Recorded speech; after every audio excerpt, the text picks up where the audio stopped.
দেখতে দেখতে ইব্রাহিম আলাইহিস সালামের বয়স ৮৬ বছর হয়ে গেল, সন্তান নাই।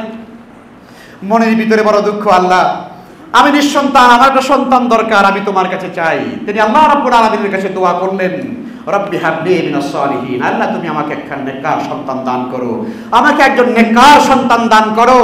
আল্লাহ সুবহানাহু ওয়া তাআলা ৮৬ বছরের বৃদ্ধ নবী হযরত ইব্রাহিম আলাইহিস সালামের দোয়া আল্লাহ তাআলা কবুল করলেন। আল্লাহ বলেন, ফাবাশশারনাহু বিগুলামিন হালিম, আমি তাকে একজন ধৈর্যশীল সবরকারী একটা সন্তানের সুসংবাদ দিয়ে দিলাম। সুবহানাল্লাহ।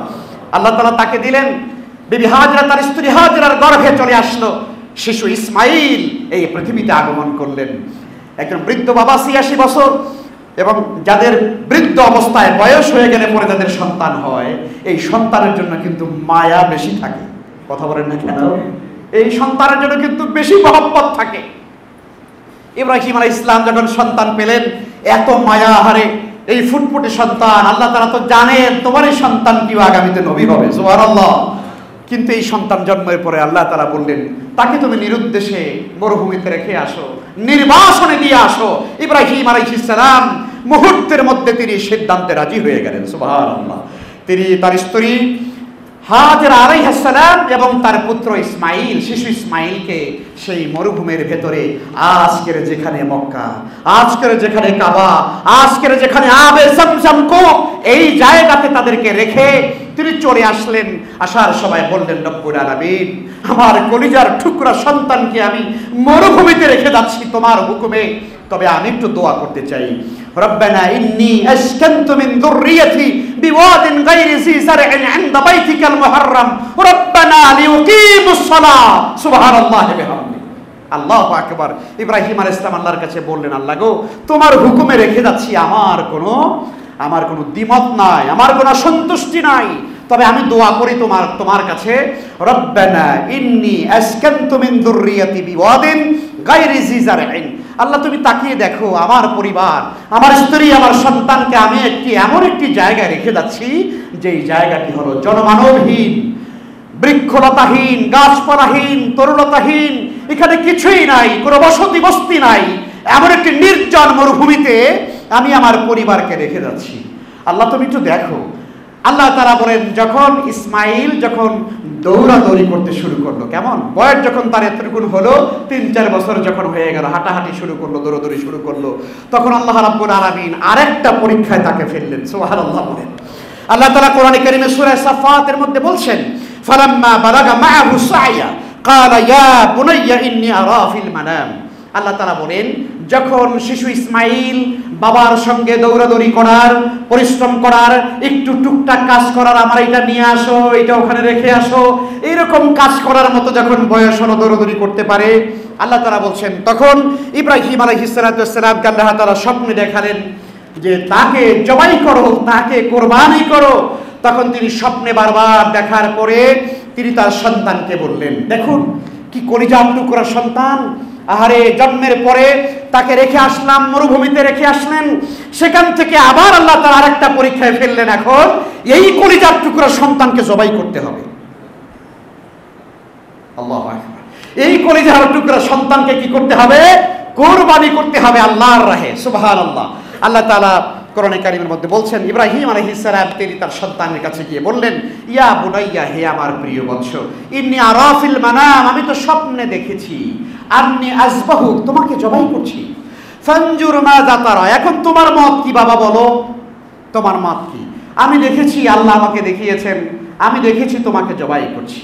শিশু ইসমাঈল আলাইহিস সালাম যেমন বাপ তেমন ছেলে।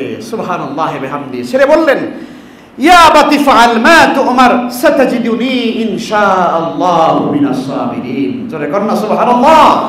শিশু ইসমাঈলকে আল্লাহ তাআলা তার জবান দিয়ে বের করে দিলেন। তিনি বললেন, হে আমার পিতা, ইয়া আবাতি ফাআল মা তু'মার, ও আমার সম্মানিত পিতা, আপনি তাই করুন আল্লাহ তাআলা আপনাকে যেই ব্যাপারে আদেশ করেছেন। সুবহানাল্লাহ। তার মানে হচ্ছে সাতাজিদুনি ইনশাআল্লাহু মিনাস সাবিরিন, অবশ্যই আপনি আমাকে ধৈর্যশীল বান্দাদের ভিতরে পাবেন। আপনি আমাকে কোরবানি করবেন, জবাই করবেন, আমি বেয়াদবি করব না, আমি দৌড় দেব না, আমি পালিয়ে যাব না, আমি আপনার আল্লাহর হুকুম বাস্তবায়নে আমি আপনাকে শতভাগ সহযোগিতা করব। সুবহানাল্লাহ। যেমন নবী তেমন ছেলে। দুজনেই যখন তারা রাজি হয়ে গেলেন, ইব্রাহিম আলাইহিস সালাম ছুরি দিয়ে তার সন্তানকে জবাই করতে রেডি হলেন।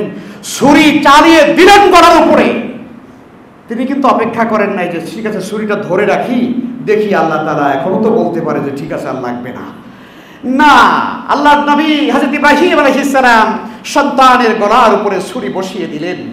আল্লাহ সুবহানাহু ওয়া তাআলা দেখলেন যে আমার ইব্রাহিম, আমার খলিল, আমার পক্ষ থেকে যে আদেশ ছিল সে আদেশ তো সে বাস্তবায়ন করেছে। আল্লাহ তাআলা বলেন, কাদ সাদ্দাকতার রুইয়া, হে নবী তুমি তোমার স্বপ্নকে সত্যায়ন করেছো, তুমি বাস্তবায়ন করেছো, কোনো অসুবিধা নাই। আমি আল্লাহ তাআলা এভাবেই করে তোমাদেরকে পুরস্কার দেই, নেককারদেরকে পুরস্কার দেই। সাথে সাথে আল্লাহ রাব্বুল আলামিন জান্নাতের দুম্বা এনে আল্লাহর খলিল ইব্রাহিম আলাইহিস সালামের ছুরির নিচে শোয়া দিয়ে শিশু ইসমাইলকে সরিয়ে পাশে দাঁড় করায় দিলেন। সুবহানাল্লাহ, সুবহান, কি কুদরতি খেলা! এটা বোঝাই তো কঠিন। ইব্রাহিম আলাইহিস সালাম তো জানতেন না যে তার সন্তানটা এভাবে করে চোখ খুলে দেখলেন সন্তান জীবিত দাঁড়িয়ে আছে, আর তার ছুরির নিচে জান্নাতি দুম্বা কুরবানি হয়ে গিয়েছে। আল্লাহু আকবার!